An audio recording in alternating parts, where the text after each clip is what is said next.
ተመልካቾቻችን እንደምሰምታችኋል።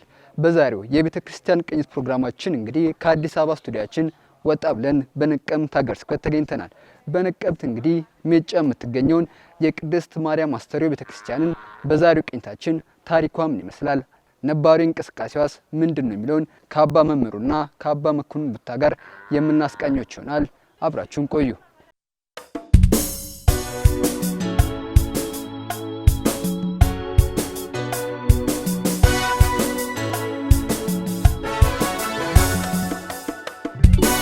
በጋ ነጋን ኡፍተኒ ገራኩታ ለለበነቀምቴ ወልዳ ካቶሊክ ኢትዮጵያቲ እንኳን ደህና መጣችሁ። እኔ አባ መምህሩ መኮንን እባላለሁ። የላዛርስ ማህበር ካህን በዚህ በምዕራብ ሸዋ አካባቢ የቤተ ክርስቲያን ሐዋርያዊ ስራዎች አስተባባሪ ነኝ።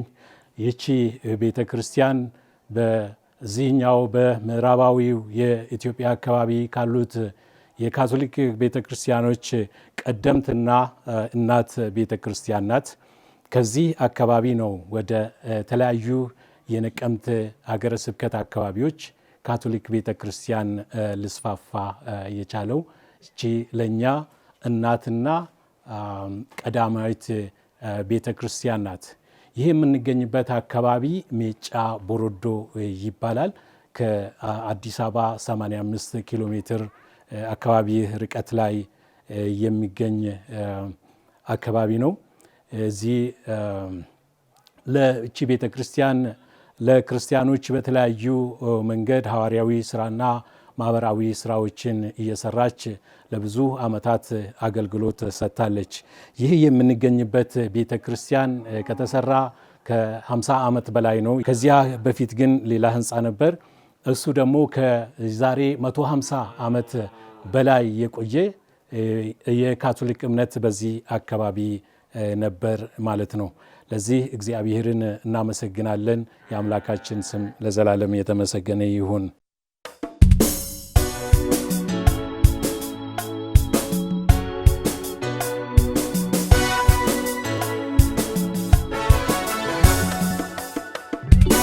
እንደምትመለከቱት በዚህ አካባቢ የእመቤታችን የቅድስት ድንግል ማርያም ሐውልት እዚህ ይገኛል። እነዚህ ነገሮች ሲሰሩት እንግዲህ ቆየት ባሉት የምእመናን ተሳትፎ በምእመናን ድጋፍ የተሰሩ ናቸው። እዚህ አካባቢ ያገለገሉ በርካታ የቤተ ክርስቲያን አባቶች አሉ። በተለይም ደግሞ ሚስዮናውያን በዚህ አገልግሎ ራሳቸውን ለአምላክ ክብር ሰጥቶ አልፏል።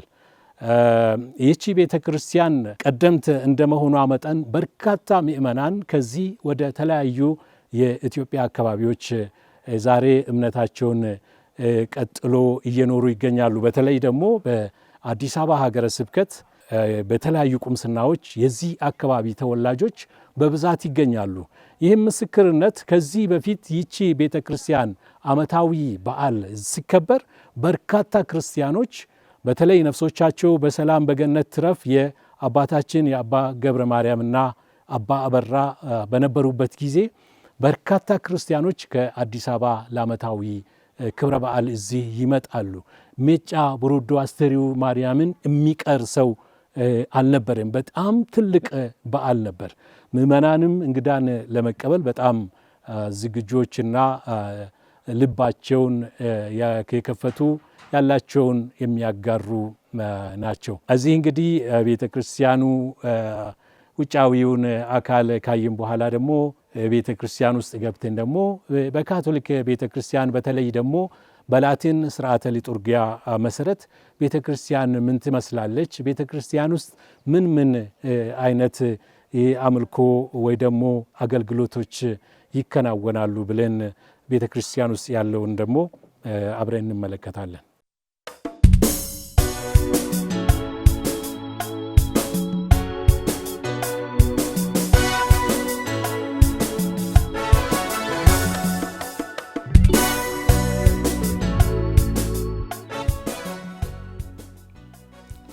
እንግዲህ ካቶሊክ ቤተ ክርስቲያን ውስጥ መጀመሪያ ስንገባ የምናገኘው የጸበል ማስቀመጫ ጸበል እናገኛለን።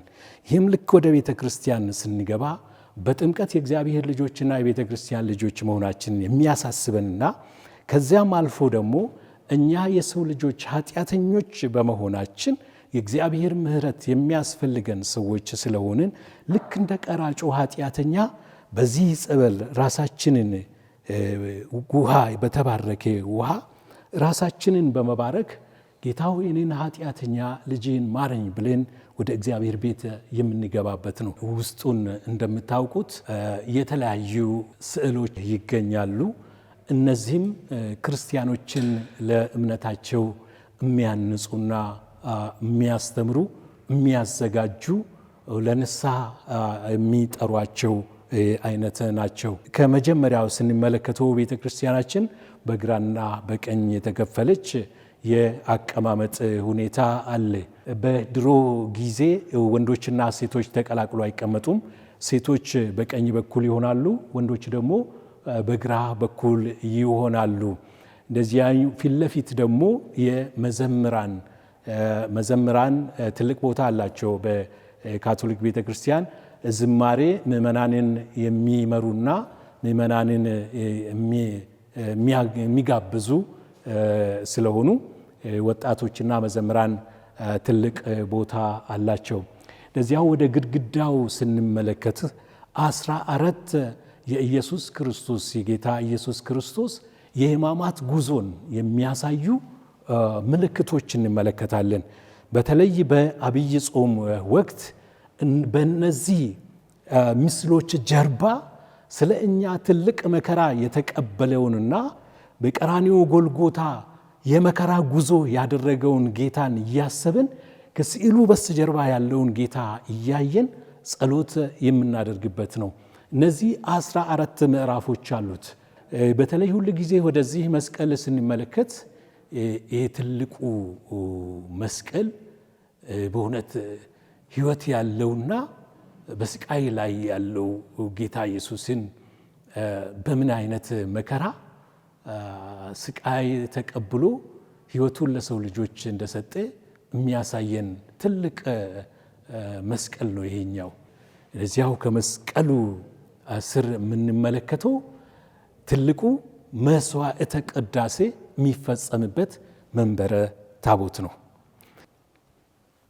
በቤተ ክርስቲያናችን እንግዲህ እንደምናውቀው ትልቁ መስዋዕት የጌታችን የኢየሱስ ክርስቶስ ሥጋና ደም የሚሰዋበት መስዋዕተ ቅዳሴ የሚፈጸምበት መንበረ ታቦት ነው። የዚህ መንበረ ታቦት ላይ በእምነታችን ጌታ ኢየሱስ ክርስቶስ ራሱን የሰዋበት መስዋዕት ዳግም ምእመናንና ካህናት ጌታ ኢየሱስ ክርስቶስ እኔ እንዳደረግኩት አድርጉ ብሎ ለሐዋርያት የሰጣቸው ተልእኮ ቤተ ክርስቲያን ቀጥላ የምትፈጽምበት የመንበረ ታቦት ቅዳሴ የሚፈጸምበት፣ በቅዳሴ ውስጥ ደግሞ የጌታ ኢየሱስ ክርስቶስ ሥጋና ደም ምእመናን እንዲካፈሉ የሚቀደስበት ነው። በቤተ ክርስቲያናችን እንግዲህ እንደምናውቀው ትልቁ መስዋዕት የጌታችን የኢየሱስ ክርስቶስ ሥጋና ደም የሚሰዋበት መስዋዕተ ቅዳሴ የሚፈጸምበት መንበረ ታቦት ነው። የዚህ መንበረ ታቦት ላይ በእምነታችን ጌታ ኢየሱስ ክርስቶስ ራሱን የሰዋበት መስዋዕት ዳግም ምእመናንና ካህናት ጌታ ኢየሱስ ክርስቶስ እኔ እንዳደረግኩት አድርጉ ብሎ ለሐዋርያት የሰጣቸው ተልእኮ ቤተ ክርስቲያን ቀጥላ የምትፈጽምበት የመንበረ ታቦት ቅዳሴ የሚፈጸምበት፣ በቅዳሴ ውስጥ ደግሞ የጌታ ኢየሱስ ክርስቶስ ሥጋና ደም ምእመናን እንዲካፈሉ የሚቀደስበት ነው። ይሄኛው እንደምታውቁት ደግሞ እግዚአብሔር ቃል መተላለፊያ ቦታ ነው። በቀድሞ ጊዜ እግዚአብሔር ቃል ከከፍታ ቦታ ይተላለፋል። እንደምናውቀው ሙሴም ትእዛዛቱን የተቀበለው ሲናይ ተራራ ነው። የእግዚአብሔር ቃል በስልጣን ይተላለፋል። ለዚያ ነው ከከፍታ ቦታ ቃሉ የሚተላለፈው። እዚህ የምንመለከተው ደግሞ የእምነታችን መሰረት የሆነው እንግዲህ ጌታችን ኢየሱስ ክርስቶስ የተወልን ታላቅ ምስጢር ቅዱስ ቁርባን። በተለይ እዚህ ቅዱስ ቁርባን ስንተው ምእመናን ከታመሙ በድንገት የታመሙ ምእመናን ካሉ ቅዳሴ ማስቀደስ ያልቻሉ ምእመናን ሲኖሩ ለእነርሱ ለመውሰድ ለጸሎትና ለስግደትም ቅዱስ ቁርባንን የተቀደሰ ቅዱስ ቁርባን በዚህ እናስቀምጣለን። ሁል ጊዜ ብርሃን በዚህ ይገኛል። ይሄም ደግሞ የክርስቶስ መገኘት ምልክት ነው ማለት ነው።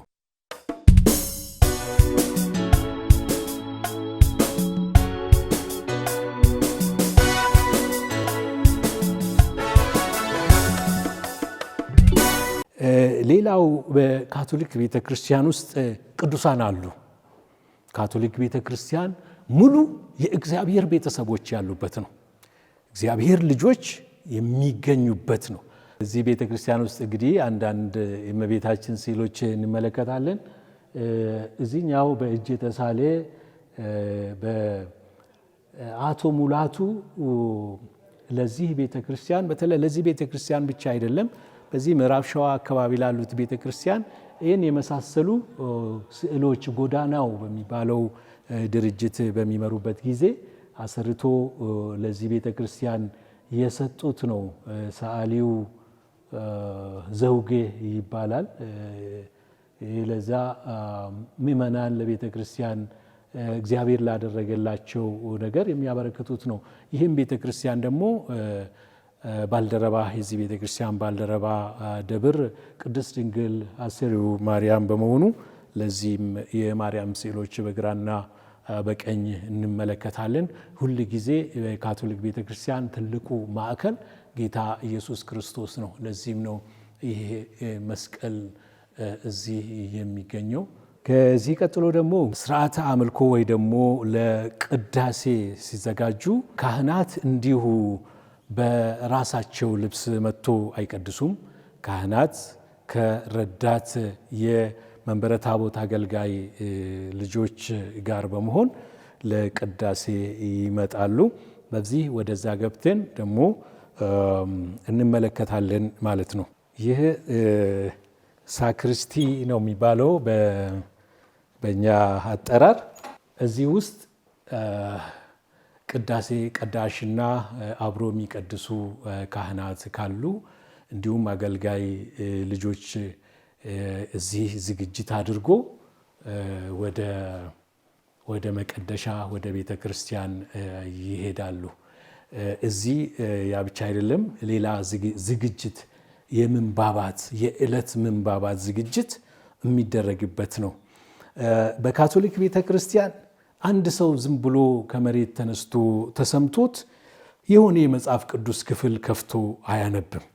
በቤተ ክርስቲያናችን በየዓመቱ ዑደት እያደረገ የመጽሐፍ ቅዱስ ቀድሞ በመዘጋጀት ለመላው ካቶሊክ ቤተ ክርስቲያን ተዘጋጅቶ የሚቀርብ የምንባብ አለ። በየቀኑ ቅዳሴ አለ። ለዕለቱ የሚስማማ የምንባባትም ደግሞ እንደዚያው ተዘጋጅቶ ይገኛሉ።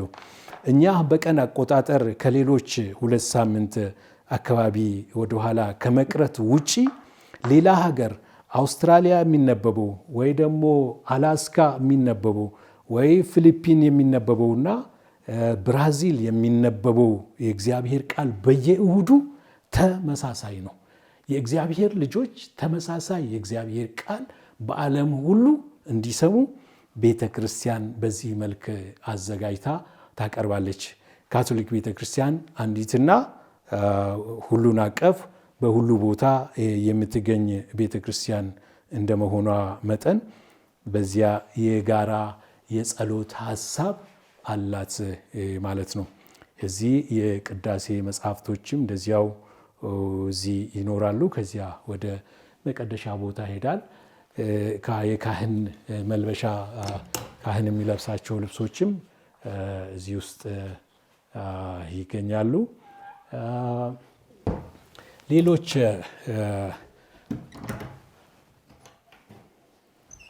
የኛው የቅዳሴ ስርዓት የሚፈጸምበት ጽዋና ጻሕል ነው። ሌላው መጽሐፍ ቅዱስም አለ። በካቶሊክ ቤተ ክርስቲያን አንዱ መሰረታዊ ነገር ቤተክርስቲያን የምታደርጋቸውን ነገሮች ሬጂስተር ወይ ደግሞ ትመዘግባቸዋለች። ይህ ቤተክርስቲያን ቅድም እንዳልኳችሁ ይችኛው ዛሬ ያለች እቺ ቤተክርስቲያን ከ54 ዓመታት በላይ አድርጋለች ይችኛው። ከሷ በፊት ግን ቤተክርስቲያን ነበር። ከዚያ ጊዜ ጀምሮ የተፈጸሙ ጥምቀት እዚህ ቤተክርስቲያን ይመዘገባል። በካቶሊክ ቤተክርስቲያን ጥምቀት ይመዘገባል። ተክሊል የጋብቻ ስርዓት በቤተክርስቲያን ደንብ ለፈጸሙ ሰዎች ይመዘገባል። ከዚያ ሰርቲፊኬት ይሰጣቸዋል። ከዚህ ቀድሞ ያለው መዝገብ ወደ አዲስ አበባ ሄዷል።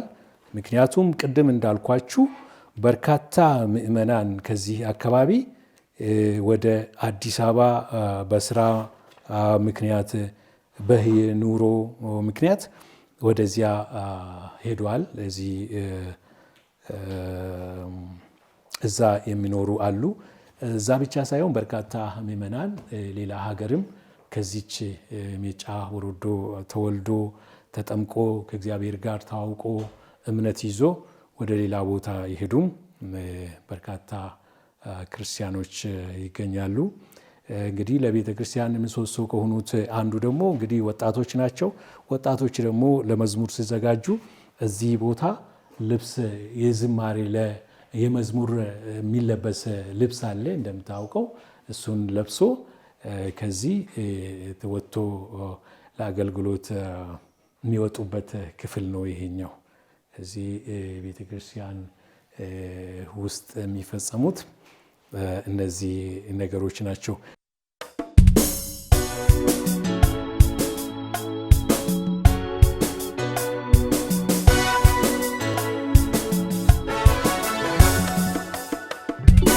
አባ መኮንን ቡታ እባላለሁ። የዚህ የሜጫ በሮዶ ተወላጅ ነኝ እና የሜጫ በሮዶ ቤተክርስቲያን ታሪክ ረጅም ታሪክ እንደሆነ ይነገራል። የመጀመሪያው እዚህ ቦታ መጥተው ይህንን ቤተክርስቲያን የመሰረቱት አባ ኤልያስ ይባላሉ።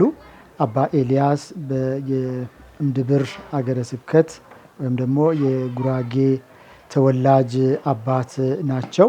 ከሳቸውም በኋላ እንግዲህ አባ ያዕቆብ የሚባሉ ወይም ደግሞ አባ መልካ ተብሎ የሚጠሩ ካህን መጥተው እዚህ ቦታ ብዙ ዓመት እንዳገለገሉ ይነገራል። እዚህ ቦታ ሲያገለግሉ እንዲህ ቀስ በቀስ የዚህ አካባቢም ነዋሪዎች ካቶሊክ ሆነው ይህንን ቦታም እንደሰጧቸው ሰፋ ያለ ቦታም ሰጥቷቸው እንደነበረ ይነገራል።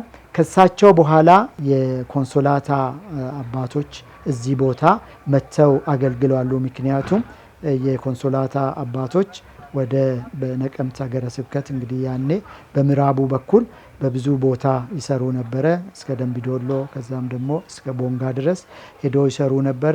ከ1913 ዓመተ ምህረት እስከ 1928 ጣሊያኖች ከሀገር ቤት እስከተባረሩ ድረስ እዚህ ቦታ እንደሰሩ ይነገራል። ሌላው የዚህም አገር እንግዲህ ታሪክ የሚያሳየው ከነሱ መባረር በኋላ ደግሞ ከተለያዩ አካባቢዎች የመጡ ካህናትም እዚህ ሰርተዋል። በተለይ ከኤርትራ የመጡ ካህናት ብዙ ጊዜ እንደሰሩ የነሱ የጥምቀት መዝገብ ያሳያል። ከዛ ውስጥ አቡነ ዘካርያስ የአስመራ ካህን የሆኑት እዚህ ቦታ እንደሰሩ ይነገራል። የነሱ ከሄዱ በኋላ ደግሞ የላዛርስት አባቶች መጥተው መስራት ጀምሮ ነበሩ። በመጀመሪያ አባ ጳውሎስ ሊሙዛ የሚባሉ በጣም ትሁት በጣም ለወንጌል አገልግሎት ራሳቸውን የሰጡ አባት የፈረንሳይ አገር ተወላጅ እዚህ ቦታ መጥተው ይሰሩ ነበረ። እሱም ደግሞ የጥምቀት መዝገብም ያሳያል። እንደዚሁም አሁን ያሉት ካቶሊኮች እሳቸውን እንዳዩ ትዳራቸውን በሳቸው እንደመሰረቱ ቅዱስ ቁርባን በሳቸው እንደቆረቡ ይነግሩናልና ቀስ በቀስ እንግዲህ የላዛሪስት አባቶች ወደ ነቀምት ሀገረ ስብከትና ጅማ ቦንጋ ሀገረ ስብከት ማገልገል ሲጀምሩ የበለጠ ካህናት ወደዚህ መጥተው ማገልገል ጀመሩ። ከዛም በኋላ ይህ ቦታ በቋምነት ካህናቶች መኖሪያ ሰርተው መኖር ጀመሩ። ለዚህም ደግሞ አባ ጴጥሮስ የሚባሉ እሳቸውን ብዙ ስራ እንደሰሩና ከዛ በኋላም የአባ ማቴዎስ ብዙ ስራዎችን ሰርተዋሉ እና ከሳቸውም በኋላ የአገር ተወላጆች ላዛሪስቶች ቦታውን በመውሰድ አሁን ባለው ሁኔታ እያገለገሉ የሚገኙበት ሁኔታ ነው ያለውና ስለዚህ የሜጫ ታሪክ ብዙ ነው። ለአገርም ለወገንም ያዋለችው አስተዋጽኦ ብዙ ነው። እንደዚሁም ካህናቶችን ብቻ ሳይሆኑ ደናግላንም በዚህ ሰሩ ነበረ። ፍቅር ስራ ልጆች መጥተው እዚህ ሲያገለግሉ ነበሩ። እንደዚሁም ደግሞ የሆሊ ሮዛሪ ሲስተሮች ለ25 ዓመታት እዚህ ቦታ አገልግለው ብዙ ስራ ሲሰሩ ነበረ። ከነሱ በኋላ ደግሞ በእንግሊዝኛ ኤፍኤምኦኤል የምንላቸው የእመቤታችን የፍራንሲስካን እህቶች ማህበር እዚህ ቦታ ለ20 ዓመታት በጣም አገልግለው የሄዱት ሁኔታና እንደዚሁም በቅርብ ጊዜ ከህንድ የመጡ ሲስተሮችም በዚህ ቦታ ሲያገለግሉ ነበሩ፣ ቢታንያ ሲስተሮች። ነገር ግን በጸጥታ ሁኔታ ከዚህ ቦታ የሄዱበት ሁኔታ አለ። አሁንም ደግሞ ሌሎች ይመጣሉ ብለን እንጠብቃለን።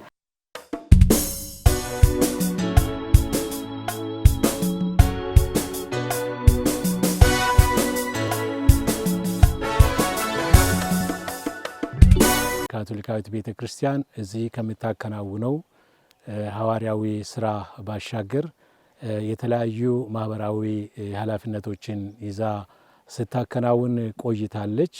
እዚህ ባገለገሉት ሚስዮናውያን አባቶችና ደናግላን አማካይነት ለማህበረሰቡ በርካታ ማህበራዊ አገልግሎቶችን ስታከናውን ቆይታለች። ረጅም ዓመት እዚህ ካገለገሉት ሚስዮናውያን መካከል አንዱ መታሰቢያቸው እዚህ የሚገኘው አባ ማቴዎስ ይባላሉ።